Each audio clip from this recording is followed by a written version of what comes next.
이직 커뮤의 반응입니다. 여론조사 믿지 말라면서 그들이 신뢰하는 여조가 바로 불공정입니다. 정말 뇌가 우동사리 같은 자들인데, 그러나 그 불공정 여조로 지금 저들이 멘붕입니다. 가장 중요한 지역구 지지율에서 민주당은 크게 반등했고, 그래프로 보더라도 이렇게 나옵니다.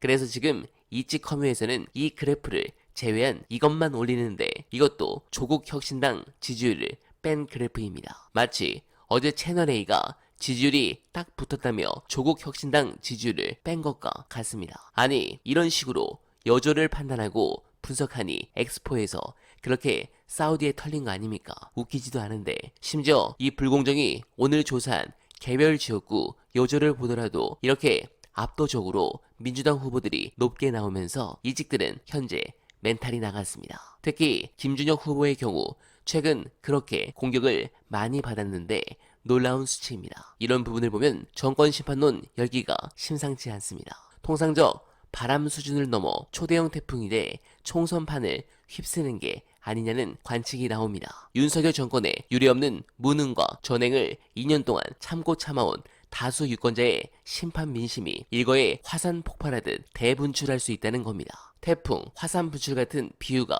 나오는 건 이번 선거가 단순히 여야 어느 한쪽이 이기고 지는 정도로 넘어 정치 지형 자체의 변화로 귀결될 수 있다는 점을 시사합니다. 구체적으로 국민의힘에선 탄핵 저지선인 100석이 무너질 수 있다는 위기감을 표출하고 있습니다. 범야권이 200석을 넘길 수 있다는 얘기입니다. 물론 이 부분은 정통적 보수 결집을 위한 읍소 전략이지만 글쎄요, 실제 바닥 민심은 날이 갈수록 심해지고 있습니다. 그 근본적 이유 보시고 이어가 보겠습니다. 대통령이 법치주의를 완전 짓밟고 있죠. 범죄 혐의가 아무리 뚜렷해도 자기 편은 수사를 못하게 해요. 안 하고. 국회에서 특검법을 의결해도 보내도 다 거부권 행사를 하고 있고요. 그 다음에 이 의견을 전할 방법이 없으니까 대통령이 참석한 어떤 행사에서 말을 하려고 그러면 입틀막해서 끌어내죠. 이거는 윤석열 대통령이 독재자다 이렇게 말하는 건 아니에요. 우리나라 민주공화국이고 대통령은 정통성 있는 절차를 거쳐서 적법하게 뽑힌 사람인데, 이분이 하는 행위 양식은 그 봉건 시대의 왕이나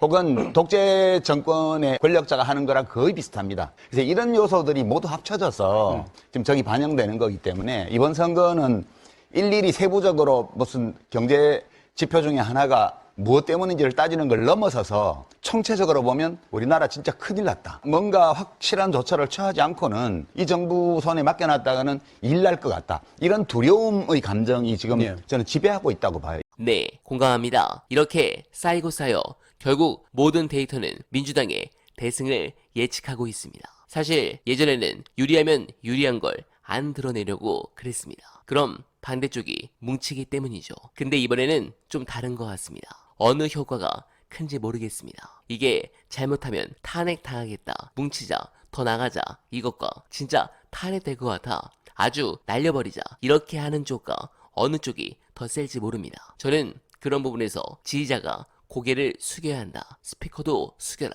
이거는 이해할 수 없습니다. 후보가 아닙니다. 정당이 아니죠.